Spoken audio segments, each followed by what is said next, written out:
This summer, meet the magical mermaid at VGP Marine Kingdom from April 12th to May 31st.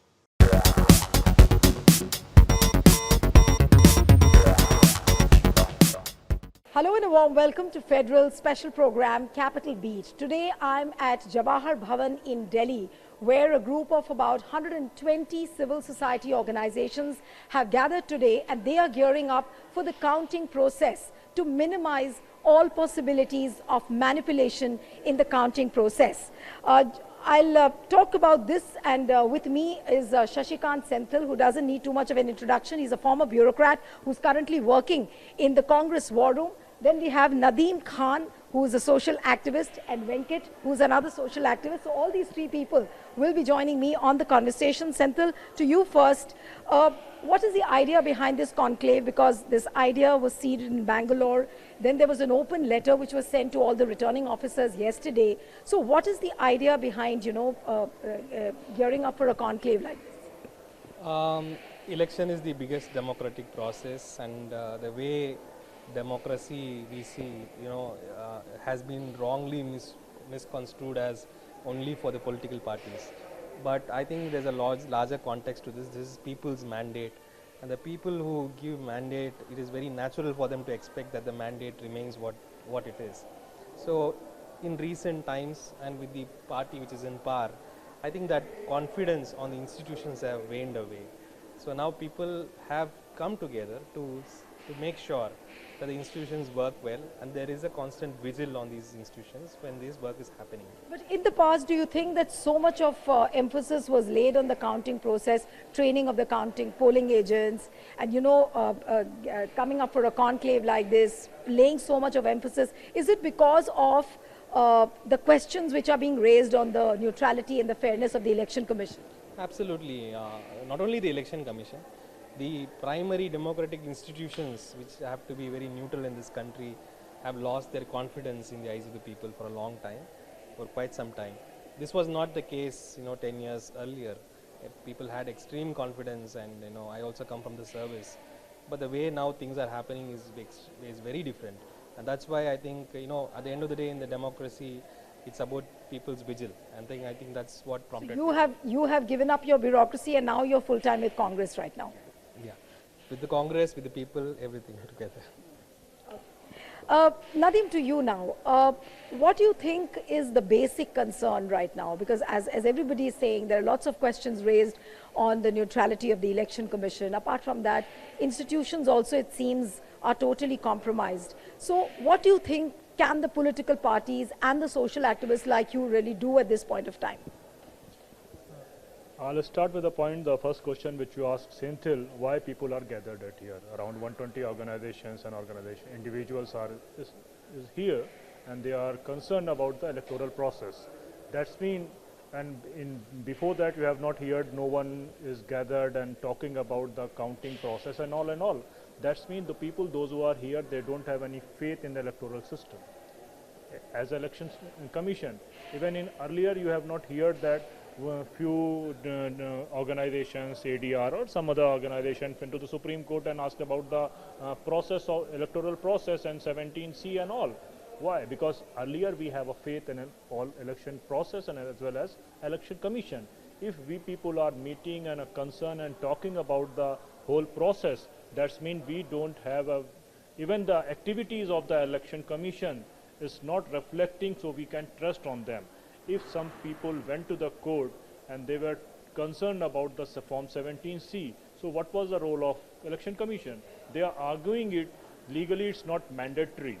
But when we hear the previous election commissioners like S.Y. Qureshi is speaking, and other people are, Lavasar are speaking, many other former civil society people or the election commissioner, former election commissioners, retired bureaucrats, all are speaking. The way the replies which we are receiving from the Election Commission is very surprising. No, but despite the pressure, whatever the polling data which has been released now by the Election Commission on the day amidst the sixth phase polling, would that not be enough to ensure that, okay, Election Commission is on the track, or you still have doubts? See, it's not about only this, I have not heard, such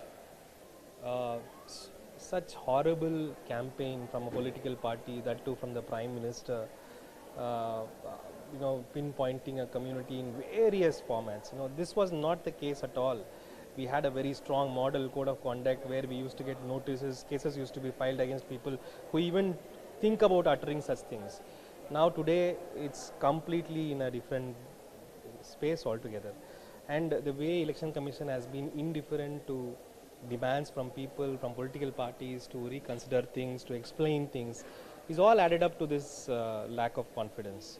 I think, eternal vigil, I think, is the price of democracy. So we have to do that. Eternal vigil is the price of the democracy. But do you think that this demand for Form 17C will continue further? And this polling data which has come out is not enough to suffice that Election Commission is being transparent. Yes, and the thing to discuss here is that the amount of pressure that had to be built even to come up with such a basic number. If I think about a banking process, which is where I come from, if I deposit money, I would get a receipt. Nobody is going to say, I won't give you. Election is a public process. In that, the number of people who have voted is a basic receipt to at least all the candidates who are the stakeholder. We are not even saying that it needs to be given to every Tom, Dick and Harry who goes to the Election Commission. Give it to the people who are the stakeholders in that election, that means those candidates, right? Those 17C, why is that so much of hue and cry? If I go to a bank and I say, I have deposited money, how will I know that I've deposited? The transparency comes through the receipt. And when there is so much of doubt, then so much of confusion, somewhere Election Commission has had to stand up tall and say, I got it, I got that you're not trusting the process, because we are doing this in a large scale, we will go ahead and give it. Okay, give it only to the candidates, but make it available. Anyway, it's available, it is usually given, it's just that impossible for all the political parties to keep one booth level agent in every booth. So that part, not giving, making hue and cry, making us move to the court, having so much of discussion, just seems something is wrong, and that worries us a lot more. 17. No, but the moment you say that something is wrong, and Senthil, I'll come to you now. The moment you say something is wrong, then you have people like the Chief Election Commissioner saying that, unnecessarily doubts are being created by a certain set of people. That's what he keeps saying. And he has harped upon this. Then you saw the hearing inside the Supreme Court as well. There also, the lawyer of the Election Commission, he kept on saying that, there is no reason why we should doubt the election process. So what would one say when the highest authority of the Election Commission says this, the Supreme Court doesn't say this, and obviously you cannot indict them in any way. And the moment you start talking against them, then they will say, oh, this is a constitutional authority, how can you say things against them? I don't think any constitutional authority is above questions.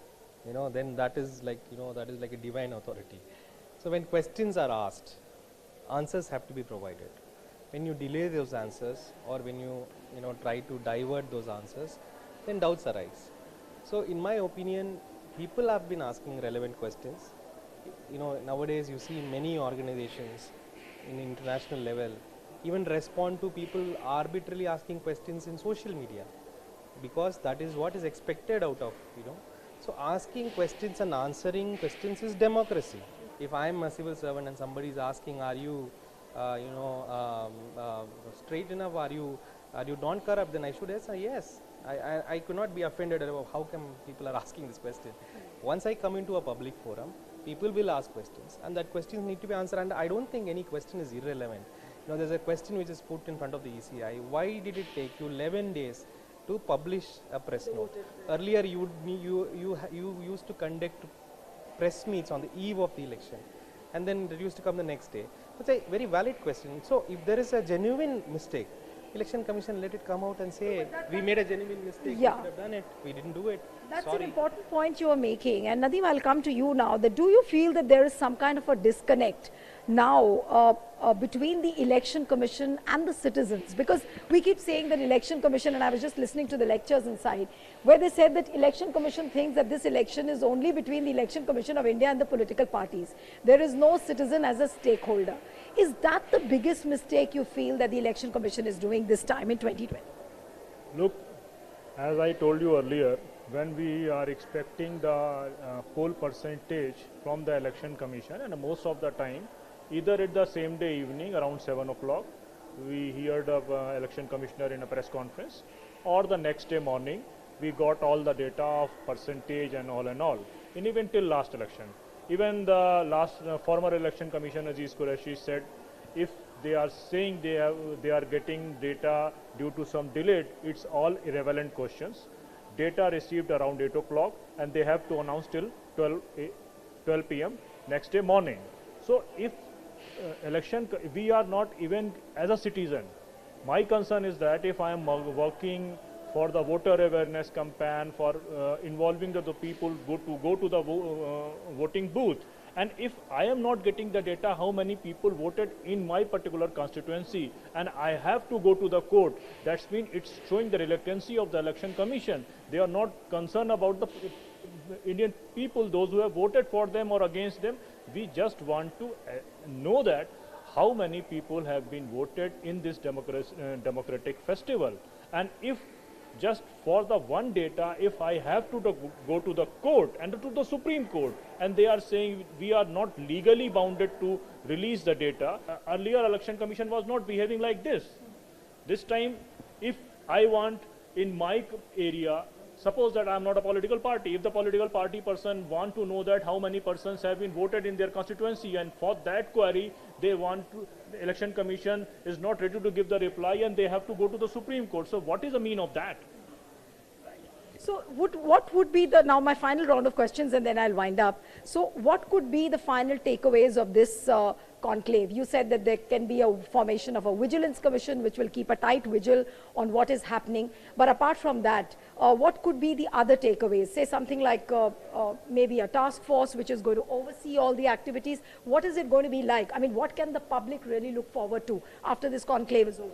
I think the first thing to say is that this election was between a right-wing BJP government against the people, right? Whether it's influencers or whether it's independent media, including Federal or all of them, have worked so hard to take the message back.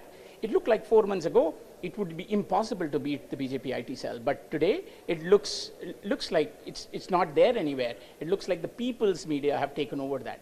So in many ways, what we need to say is that the voters' responsibility does not end with voting.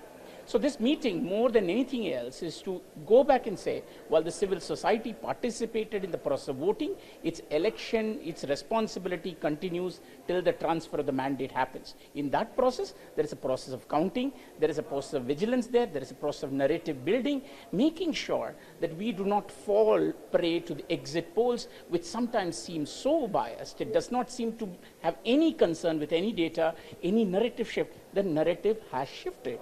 Maybe it won't translate into votes, but why are the exit polls not talking about it? So all of that have to be put together. The movement is from the before the counting day till the transfer of power. The voters have to play an important role, exactly the same role they have played from 2 months from now, right? So that's what is the responsibility, and that's what we are discussing here. Okay, so now the final journey actually begins. Election is almost over. 1st June, we'll see the last phase. So the real challenge you will see from here on now? You see it's a bigger challenge? No, basically our concern is very much clear. When you are saying that election, so election is not alone for the political party. Election is majorly for the Indian citizen, and it's a festival of the democracies for the Indian citizens. We are representing Indian citizens, and we are concerned about no one can steal our vote. So that's why we are concerned about the counting process. And another thing is that we are concerned about no one can steal our mandate. So we are building the pressure to the people, the leaders, those who elected from the particular party. They cannot switch the side. They cannot switch their loyalties. So we are building the pressure to the election commission for fair counting, as well as we are building the pressure to the people, those who will be selected from the single party. They can't change to the parties. Well, yesterday we had interviewed for the Federal Mr. Devasahayam also, and he said that, you know, the manipulation happens at 3 levels, the registration, voting and the counting. Now, are you looking at the possibilities of minimizing the manipulation? How would you prevent the manipulation, which has already been done with lots of reports coming out that, artificially the first-time voters have been created. There's a lot of spike in the voters, the number of voters, despite a dip what you have seen as compared to 2019. So how would you do that? And that's my final question to you. Yeah. Look, manipulation of the EVM is one, it's very different from voter suppression. I'm not going to comment on manipulation of EVM because I'm not very privy to those things. But I'm very certainly, I could say, voter suppression happens in this country and it has been happening for quite some time. That comes from the time that the voter lists are prepared, the way it is discussed, way people's names are taken out and people's names are transferred to some other booth, all those kind of stuff. And I know in many places in the country there are people who capture booths. There are areas, even today in Arunachal we are fighting this same thing. So all these do happen and it needs a lot of openness from the Election Commission to accept these things are happening and to involve the stakeholders to cut it down. So all that we are trying to say is, don't create this that unnecessary thing of silence, as sphere of silence, and then make everybody doubtful.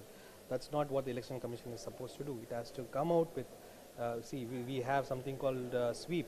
It is to educate the voter, it's to educate the citizen. That is what has been the policy of the Election Commission, and not to hide away. So our only request is that it needs to be more open and participative. Thank you, Senthil. Thank you, Nadeem. Thank you, Venkat. So 120 civil society organizations, along with a number of people from the India Alliance partners, they have gathered together this conclave, and their main task is to raise the citizens' awareness and also increase the vigilance at the counting centers by giving a special training to the polling agents, the counting agents. And the main idea behind that is that they say that never before has these many doubts come up for the Election Commission. So that is the main idea where conclaves like these have become so important. One appeal to the viewers who are watching this program: subscribe to our channel, send us your feedback, and stay tuned to The Federal. Thank you.